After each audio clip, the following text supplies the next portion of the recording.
quite a bit later getting to this review than I meant to. I meant to do the review the night that I saw this movie. It's for the film I'm Your Woman. It's available on Prime Video. I actually saw it, gosh, I don't remember, a few days before it was officially coming out. And it's for did I say already what the film is for? I swear. It is a little late. It's not tomorrow yet, but it's a little late. I just got done with a nearly 2-hour live stream with my son and my cousin and one of my son's friends. And so I feel like I'm kind of talked out, but I wanted to at least get a review under my belt tonight. So this particular movie, I actually ended up liking it quite a bit better than I thought I would. It's quite slow paced, but I didn't really have too much of an issue with that because I was so drawn into the characters. Now, some people weren't crazy about the fact that it was so slow paced. Some people felt that the character, the female empowerment theme of the movie wasn't quite, I guess, satisfying enough or whatever, because it all centers around men or something like that. I can't remember what the specific complaint about that was, but I didn't really look at this specifically as a female empowerment movie. To me, it was just, I mean, maybe that is what it was, but it didn't really completely smack me over the head with that type of tone or narrative. But it was basically about this woman. She was, what's the right word? She was a very sheltered wife.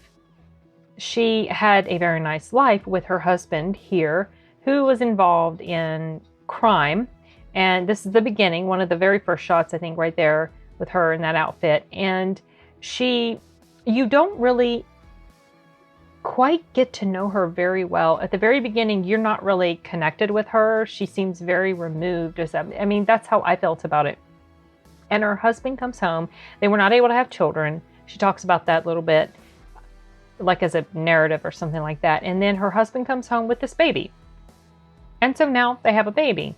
Well, then her husband gets in some trouble with the people that he works with in whatever crime stuff he does. And he sends this guy here to protect her while he's on the run.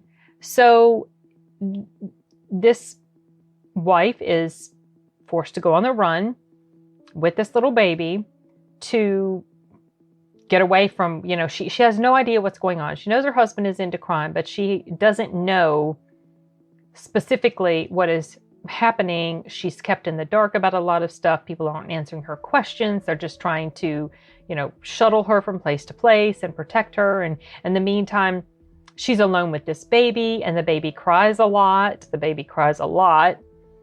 And she's having to deal with that, plus try to preserve her life, get away from any bad guys and things like that.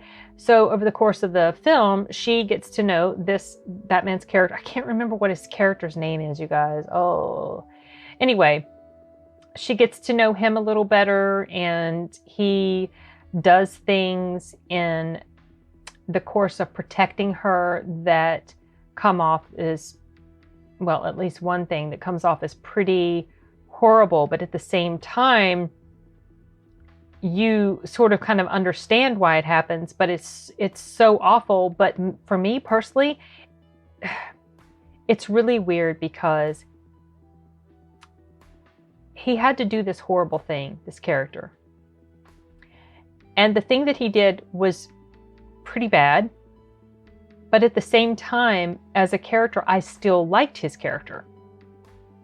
And I don't know how much of that is just because of how well the acting was. I mean, everybody in here, the acting was very, very, especially the main actress. I can't remember her name, Rachel something, whatever. I don't know if the reason that I liked his particular character so much is because his acting was so good, or his character was decently written as far as I was concerned. I mean, maybe if I watched it again, I would change my mind. But despite what he did in this one particular scene, it didn't necessarily turn me off from him as a character. And I guess you'll understand what I mean whenever you watch it, because it's a very complicated world they're caught up in. It's a very gray area that they're caught up in because of the actions of these people involved in crime.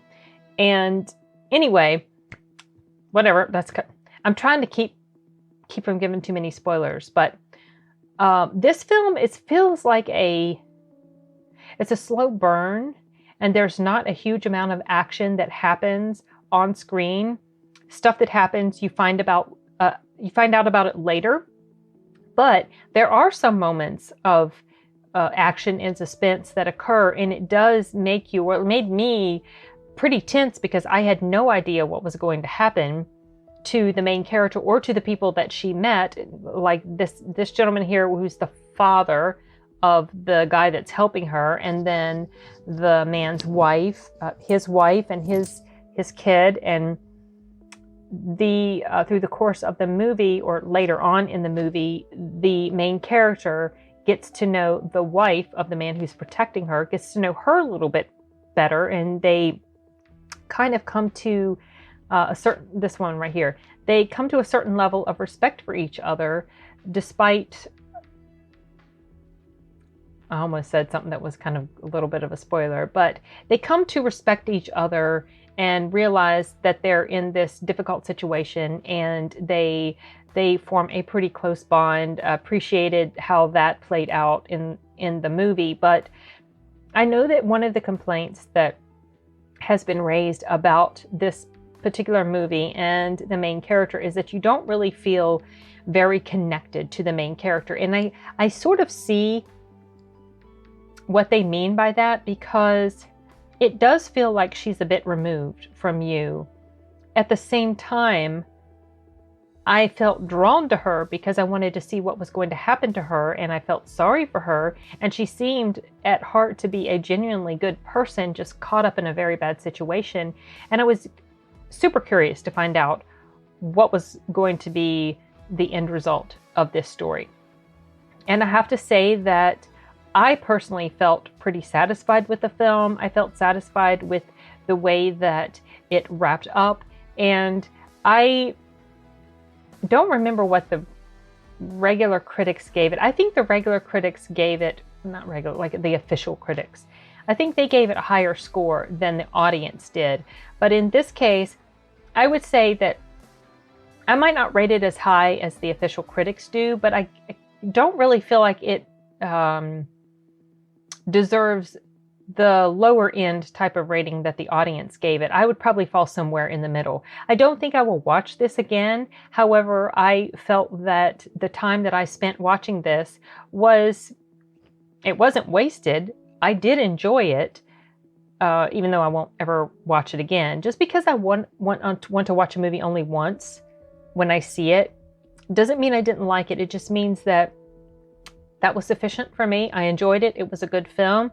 It doesn't necessarily mean it's one that I want to return to. And there are some films like that where you can watch them and that was just excellent. It was such a great movie. I don't want to see it again.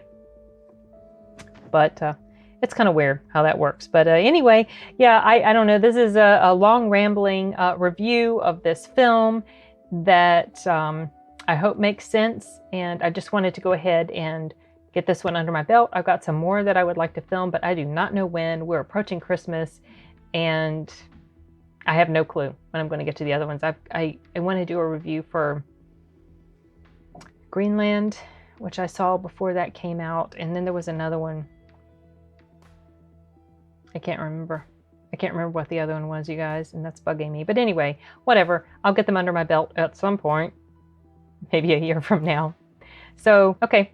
That's it. I can't think of anything else to add. I know as soon as I stop recording, I will think of something that I wanted to mention, but if that happens, I'll just put it up in the video somewhere.